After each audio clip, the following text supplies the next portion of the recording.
आणि जिल्हाधिकाऱ्यांना घेतलं जातं. आणि विश्वासात घेतलं म्हणूनच तो रखडलाय असं नाही. कुठला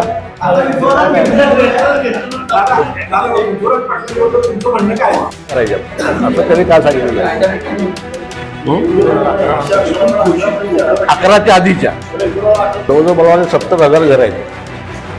42 झोपड त्या दोन्हीकडे आणून करून सोडलेले आहेत ते तुम्ही करणार नाही.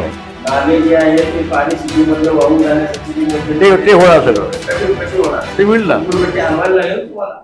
सांगली मिरज आणि कुपवाड शहर महानगरपालिका क्षेत्रामध्ये अनेक झोपडपट्ट्या आहेत आणि अनेक वर्षांपासूनचा अनेक लोकांचा यासाठी लढा चालू होता की या झोपडपट्ट्या नियमित करण्यात याव्या, त्या झोपडपट्टी धारकाला त्या आपल्या घराचा सातबारा मिळावा.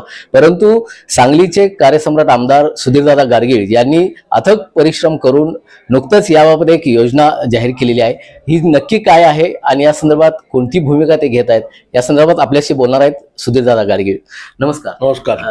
काय नक्की आता योजना तुम्ही आणलेली आहे आणि या झोपडपट्टी धारकाचा अनेक वर्षांपासूनचा हा लढा होता की नियमितीकरण झालं पाहिजे.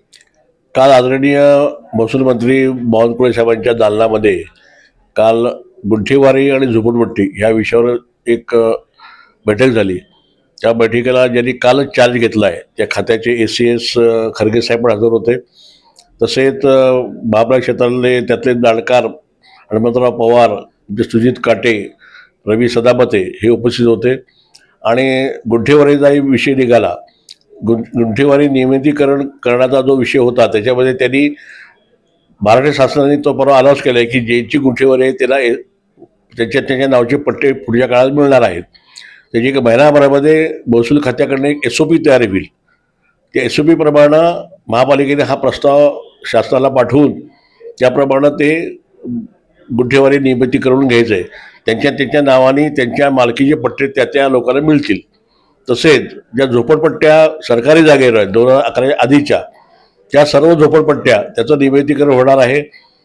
आणि ज्या लोकांच्याकडं 500 फुटाची घरं आहेत त्याच्यावर कुठलाही टॅक्सचा दंड लागणार नाही आहे. ज्यांची घरं 500 ते 1000 या फुटाची आहेत त्या वरच्या 500 त्यांना 10% दंड भरावा लागणार आहे. ज्यांची घरं 1500ची आहेत त्यांना 500च्या वर 1000 फुटाला 20% भरायला लागणार आहेत. अशा तऱ्हेनं ते नियमितीकरण होऊन त्याच्यानंतरची मात्र हे अतिक्रमणं सरकारी जागेवरची हातरण्याचा निर्णय शासनाने घेतलेला आहे. तर सांगली महापालिका क्षेत्रात जवळजवळ 25,000 ते 30,000 कुटुंबांना याचा फायदा होणार आहे आणि त्यांची नावं, त्यांची जागा आणि त्यांची घरं त्यांच्या नावावर होणार आहेत. हे झाल्यामुळं शासकीय योजना ज्या आहेत, प्रधानमंत्री आवास योजना असू दे, हर घर जल असू दे, सौर ऊर्जा असू दे, हे सगळे फायदे त्या कुटुंबाला मिळतील. अशा तऱ्हेच्या सांगली शहर आणि कुपवाड महानगरपालिका क्षेत्रात किती झोपडपट्ट्या आहेत?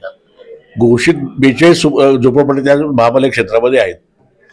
याच्याबरोबरच दुसरा एक चांगला निर्णय तुम्ही घेतलेला आहे की महानगरपालिकेची जे लोकांची जी पाणीपट्टीची बिलं आहेत थकीत, त्याच्यावर जे विलंब शुल्क महापालिकेने लावलेलं आहे ते 100% माफ करण्याची योजना सुद्धा तुम्ही महसूल मंत्री आपले नगर विकास मंत्री एकनाथजी शिंदे यांना भेटून त्या बाबतीतही ठोस असं उपाययोजना तुम्ही केलेली आहे.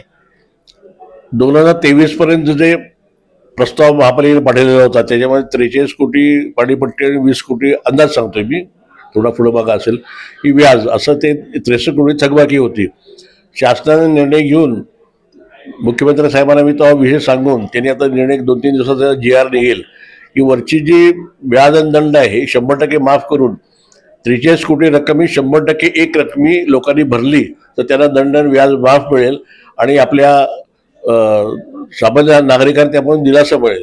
फक्त मला नागरिकांना एकच विनंती आहे की याच्यामुळं घरपट्टी असेल, पाणीपट्टी असेल हे नियमितपणे भरावी आणि महापालिकेत सहकार्य करावं. अशा पद्धतीनं आपण घरपट्टी पण विषय करणार आहे की जे आता जवळ 93 कोटी थकबाकी दिसते, त्यातलं 30 कोटी व्याज आणि 63 कोटी मुद्दल आहे.